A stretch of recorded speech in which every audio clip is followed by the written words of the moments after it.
Já, Gústaf veit ég og er sem sagt aðjúnkt við Háskólann á Hólum og er sem sagt í doktorsnámi við Leeds Beckett Háskólann í sem sagt ábyrgri stýringu ferðaþjónustu þar sem ég tók meistaragráðu í sama fagi og hefur ekki bara vind okkur í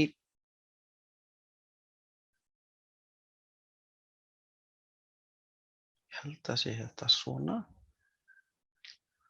Eru þið ekki að sjá hjá mér núna? Jú, nú kemur skjáin. Já, flott.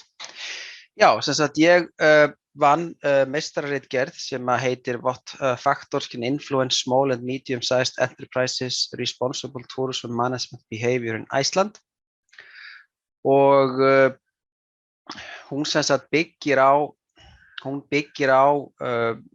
svona doldum aðdraganda sem að mig langar aðeins að fara yfir, þar að segja bara hvað kveikti áhuga minn á þessu viðfangsefni. Og það er töluverður aðdragandi og það er sem sagt svona kannski í skemmstum máli þá vann ég í nokkur ár fyrir félag í sem sagt í þriðja geiranum, Krabbameinsfélag Íslands, þar sem að ég kom ítrekað og oft inn á eitthvað sem heitir samfélagsábyrgð og það var svona að mikið byrjað að fjalla á þeim tíma og þetta kom mikið inn á mitt starf þar sem ég var í fjáröflun og markaðsmálum þar. Nú síðan starfaði ég nokkur ár í stoðkerfi ferðaþjónustunnar og meðal annars tengdist verkefnum eins og EDIN, European Destination of Excellence og skoðaði töluvert Earthcheck á sínum tíma og svo þetta kom Vakinn. Og ég er með grunn í heimspeki, hagfræði og stjórnmálafræði meðal annars og þar hefur þetta líka oft komið inn í umræðuna. En svona það sem kannski svona festi eða svona raungerði kannski sérstaklega áhuga minn á því að skoða þessi mál nánar var verkefni sem að Festa og Íslenski ferðaklasinn stóðu fyrir. Og við komum aðeins betur inn á það að sem sagt það eru svona kannski tvö svona megin plögg sem að liggja að baki einhverju sem kallað er ábyrg ferðaþjónusta eða responsible tourism. Og það er sem sagt yfirlýsingin frá Cape Town frá 2002 sem margir þekkja og svo yfirlýsingin frá Kerala frá 2008 sem kannski er ekki eins mikið í umræðinni. Og mér langar aðeins að fara yfir hvað ferðaþjónustan, hvernig þetta hefur verið skilgreint. En Cape Town yfirlýsingin segir svona í lauslegri þýðingu yfir á íslensku að sem sagt Erla, má ég biðja þig að slökkva á hljóðnemanni hjá þér? Takk. Að lágmarka neikvæð efnahagsleg, umhverfisleg og samfélagsleg áhrif greinarinnar og hámarka jákvæð áhrif. Stuðla að aukinni efnahagslegri velferð heimamanna, bæta ástand þeirra samfélaga sem taka á móti gestum, bæta vinnuskilyrði og aðgengi að greininni, tryggja þátttöku heimamanna í ákvörðunum sem varða líf þeirra og breytingar á högum, koma með jákvætt framlag til náttúru og menningarlegrar arfleifðar, bjóða upp á jákvæðari upplifun fyrir gesti í gegnum auðgandi tengingar við heimamenn og aukinn skilning á menningu, samfélagi og umhverfismálefnum þeirra. Það er að segja heimamanna. Tryggja aðgengi fatlaðra, tryggja að ferðaþjónusta sé næm á menningu, stuðli að virðingu milli gesta og heimamanna, sé hagur beggja og auki stolt og sjálfstraust þeirra síðarnefndu. Nú, Kerala yfirlýsingin er ansi margar síður og kannski ekki alveg efni í að birta hana í heild sinni hér. En Festa og Íslenski ferðaklasinn árið 2017, það sem sagt 10. janúar 2017, þá skrifuðu 300 fyrirtæki undir yfirlýsingu ábyrga ferðaþjónustu og skuldbundu sig þar með til að birta markmið sín með sannarlegum hætti fyrir lok árs 2017, samkvæmt heimasíðu Festu og Íslenska ferðaklassans. Og þessi yfirlýsing og þessi ef við skoðum sem sagt hvernig þeir skilgreina ábyrga ferðaþjónustu, það er að ganga vel og virða náttúruna, tryggja öryggi gesta okkar og koma fram við þá á háttvísi, virða réttindi starfsfólk og hafa jákvæð áhrif á nærsamfélagið. Samkvæmt festu og íslenska ferðaklassana þá tilgangur verkefnisins eða var tilgangur verkefnisins að stuðla að því að Ísland verði ákjósanlegur áfangastaður ferðamanna ókomna tíð sem styður við sjálfbærni fyrir komandi kynslóðir þjóðarinnar og þetta auðvitað mjög háleitt markmið. En ég spyr mig og spurði mig þá ábyrgð á hverju og ekki það að ég hafi neitt á móti þessu verkefni eða þeim markmið sem þar voru sett fram. Það eru góð og gild og allt það. En mér fannst skorta á skilgreiningar og mælanleika. Og ég get samþykkt að sjálfbærni væri markmiðið þó svo að það hugtaki í sjálfu sér sé frekar veikt. Og það í raun og veru meira í átt við hugmyndafræði eða ideology. Og ábyrgð væri því verkfæri í það átt að verða sjálfbærari sem að þeir leggja til. En spurningin mín hvernig get ég vita hvort viðkomandi fyrirtæki farsællega stýrt í átt að sjálfbærni? Hvernig farið með ábyrgðina? Nóg að uppfylla lagalega skyldur? Og svo framvegis. Og það eru svona 4 kannski meginspurningar sem að liggja að baki þarna. Það að segja hverju tekin ábyrgð á, hvernig og hvað verið að gera, hversu mikið verið að gera og hverju áorkað og hvenær. Og í stuttu máli fannst mér og finnst reyndar ennþá vanta gagnsæi og skýrslugjöf. Og ári síðar, þarna 2018, ári síðar eftir að þessi fyrirtæki, þarna 300 höfðu skrifað undir þessa yfirlýsingu, þá hefðu einungis 28% þeirra birt markmið eigin sögn, samkvæmt rannsókn, og mörg fyrirtækjanna höfðu ekki upplýst eigin starfsmönnum átakið, hvað þá að taka það lengra. Þau gáfu upp ýmsar ástæður, til dæmis skort á þekkingu, önnur forgangsatriði, skort á tíma, viðskiptavinir hafi ekki áhuga og svo framvegis. Og þetta vakti alveg sérstaka athygli hjá mér, vegna þess að það alveg greinilegt að þarna var yfirlýstur vilji mjög margra fyrirtækja í greininni til að gangast undir ábyrga ferðaþjónustu. En eins og svo víða annars staðar þá kannski skorti á það að það raungerist. Og ég tek svona beint af heimasíðu átaksins í spurt og svarað. Ekki hætta á að þetta verði grænþvottur fyrir fyrirtæki í tengslu við átakið. Svarið á heimasíðunni það að grænþvottur felst í að fyrirtæki blekkja með því að segjast vera ábyrg, en eru það ekki í raun. Með yfirlýsingunum ábyrga ferðaþjónustu setja fyrirtæki sér áætlun og vinna markvisst að henni. Svo lengi sem fyrirtæki að vinna að markmiðunum ekki blekkingu að ræða. Annað kemur berlega í ljós. Höldum áfram. Ég dró aðeins út úr Kerala yfirlýsingunni nokkur orð sem að mér finnst skipta máli. Og þau og ég ætla bara að fara með á ensku ef það í lagi. Aware that there is a danger the responsible tourism will be undermined by businesses, communities or governments which use the rhetoric but cannot substantiate the claims. We call upon those committed to the aspirations of responsible tourism to challenge those who pay only lip service to the cause, and we call on those who are making a difference to report their contributions in a transparent, honest and robust way, so that responsible tourism can be identified by the consumer and expectations can be raised to the benefit of those who practice responsible tourism and to the detriment of those that do not. Og þetta fannst mér afskaplega áhugavert samhengi og þetta olli því að ég vildi fara út í að skoða þessi mál betur. En rannsóknin sjálf, hún sem sagt í raun og veru það sem við vorum að horfa á var að við höfðum séð kannski sömu niðurstöðu hér og á heimsvísu, þar að segja það skýr vilji en það kannski nær ekki mikið lengra. Nú, markmiðið með rannsókninni var að skilja hvaða þættir hefðu áhrif á stýringu ferðaþjónustu hjá litlum og meðalstórum fyrirtækjum á Íslandi.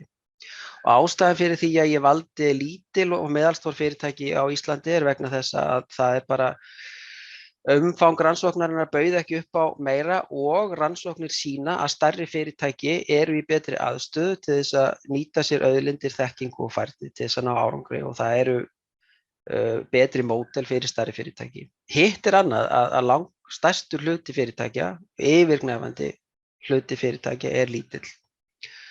og jafnvel míkrofyrirtæki sem að ná ekki einu sinni í kategóríuna lítil og meðalstór. Og það akkurat hjá þessum fyrirtækjum þar sem að gríðarlega mikilvægt að ná árangri. Nú, hvað gerir það að verkum að þróunin ekki hraðari en raun ber vitni þrátt fyrir yfirlýstan vilja? Þetta fannst mér mjög áhugaverð spurning. Nú, það svona pragmatísk aðferðafræði sem ég notaði í þessari rannsókn og til þess að greina þessa þætti þá skoðaði ég hegðunarlíkön sem notað í sálfræði. Það sem the theory of recent action, the theory of planned behavior og svo the integrated behavioral model. Og þetta svona það sem býr til þetta theoretical framework í kringum rannsóknina sem ég framkvæmdi.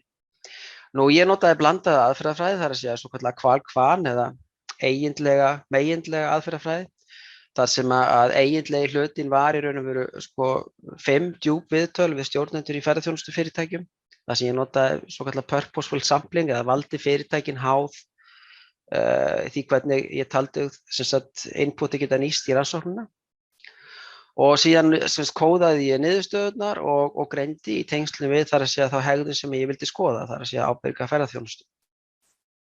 Nú, ég fekk netföng stjórnenda í ferðaþjónustu, eitthvað í kringum 4500 netföng ef ég man rétt og sendi út og könnun sem að notaðist við Likert-skala og það skilaði 500 svörum en allt í allt 322 gildum svörum. Og í framhaldi af þessari vinnu þá lagði ég fram 6 tilgátur sem að í raun og veru tengjast þessum hegðunarmódelum sem að ég notaði til þess að byggja upp verkefnið á. Og tilgáta 1 og nú ég verið að afsaka þetta sem allt unnið á ensku, þannig að ég bara lýsi þessu, reyna að lýsa þessu með einhverju íslensku með. There is a direct positive statistical relationship between the intention to perform the behavior and the behavior og the behavior þar þá ábyrg ferðaþjónusta. Það að segja ætlun eða intention. Tilgáta 2, there is a direct positive statistical relationship between the perceived knowledge and skills on the behavior and the behavior. Tilgáta 3, there is a direct positive statistical relationship between the perceived salience of the behavior and the behavior og salience væri þá hversu æskilegt það að gera eitthvað. Nú, tilgáta 4, there is a direct positive statistical relationship between perceived environmental constraints of performing the behavior and the behavior og þessi ytri skilyrði geta verið fjárhagsleg og svo framvegis, þau geta verið með nokkrum hætti. Nú, tilgáta 5, there is a direct positive statistical relationship between perceived investor attitude of the behavior and the behavior. Og ástæðan fyrir þessari tilgátu sérstaklega vegna þess að það kom fram í viðtölum að þetta gæti verið atriði sem skiptir máli. Nú, tilgáta 6, there is a direct positive statistical relationship between perceived policy on the behavior and the behavior. Og í tengslu við policy þá þá átt við til dæmis opinbera stefnu, ríkis og svo framvegis, ríkis og annarra stjórnvalda. Nú, það sem að gerðist var það að ég notaði SPSS til þess að vinna gögnin og það voru tölfræðilega marktækar niðurstöður, það var normal distribution af gögnum og internal consistency og niðurstöðurnar styðja við fyrir rannsóknir. Og ef við skoðum bara aðeins þá þætti sem voru sérstaklega skoðaðir, það að segja að það viðhorf, skynja, norm og umboð. Og þessi þættir, eða attitude, perceived norm og personal agency, þeir eru flokkast sem intention eða ætlun samkvæmt þessum sálfræðilíkönum. Önnur atriði sem skipta máli þarna, það að þekking og færni, það mikilvægi, það ytri takmarkanir, það fjárfestar og það stefna. Allt þetta lítur að því að skoða hvort að þessi atriði hafa áhrif á það sem hegðun og hegðunin þá ábyrg ferðaþjónusta. Nú, ef við höldum áfram, þá voru 5 af þessum 6 tilgátum, þær voru sannaðar í verkefninu og það var marktæk fylgni við 5 af þessum atriðum. Það var ekki marktæk fylgni við ætlaða skoðun fjárfesta í tengslum við við hegðunina. Nú, helstu niðurstöður í raun og veru úr verkefninu sem slíku eru að með eiginlegum rannsóknaraðferðum og traustum líkunum eða líkunum sem hafa verið reynd, þá var komið auga á mikilvæga áhrifaþætti. Og með eiginlegum rannsóknum þá náðust tölfræðilega marktækar niðurstöður. Og þær niðurstöður, þær byggjast í raun og veru bæði á þessum eiginlegu rannsóknaraðferðum og meginlegu rannsóknaraðstöðum og ég kem auðvitað að túlka það með ákveðnum hætti og það byggir svo túlkun alltaf á rannsakandanum á endanum. En svona almennt hafa stjórnendur í ferðaþjónustu, þeir hafa jákvæða sýn á ábyrga ferðaþjónustu. Það er almennt og það á ekki bara við hér á Íslandi, heldur er það almennt. Og aðrar rannsóknir sýna það. En túlkun hugtaka er mjög á reiki. Til dæmis túlkun á sjálfbærni og túlkun á ábyrgri ferðaþjónustu eða ábyrgð og svo framvegis. Það er mjög á reiki og er alls ekki hægt að segja að það sé svona kannski hægt að treysta á það að það sé svipuð niðurstaða ef það er skoðað svona yfir heildina. Stjórnendur í ferðaþjónustu, þeir hafa tilhneigingu til að ofmeta eigið framlag eða líta á eigið framlag með mjög jákvæðum hætti. Við getum orðað þannig. Ætlun, þar að segja intentions og þekking og reynsla, mikilvægi, ytri takmarkanir og stefna, þau hafa töluverða fylgni við hvort að þessi hegðun er tekin upp, þar að segja ábyrg ferðaþjónusta. Og ætluð skoðun fjárfesta hefur litla fylgni. Ætlun er mjög sterk vísbending innleiðingu ábyrgra ferðaþjónustu. Stefna, mikilvægi, þekking og reynsla og ytri takmarkanir, þau hafa töluverða áhrif einnig. En þetta svokallaða skynja norm eða perceived norm, það er mjög áhugaverður þáttur og skynja norm er raun og veru hvernig viðkomandi stjórnandi í ferðaþjónustu metur umhverfið meta þessa hegðun. Það er að segja, ef að þú myndir spyrja einhvern sem þú treystir, hvað finnst þér þetta? Að þá hefur þetta skynjað norm í samfélaginu mjög mikil áhrif og umboð eða personal agency, umboði sem viðkomandi telur sig hafa til þess að taka þessar ákvarðanir. Þessi þættir hafa neikvæð áhrif og er vigtað við viðhorf og samandregin túlkun, hún er svo að viljinn er umtalsverður eins og til dæmis kom fram í verkefni Festu.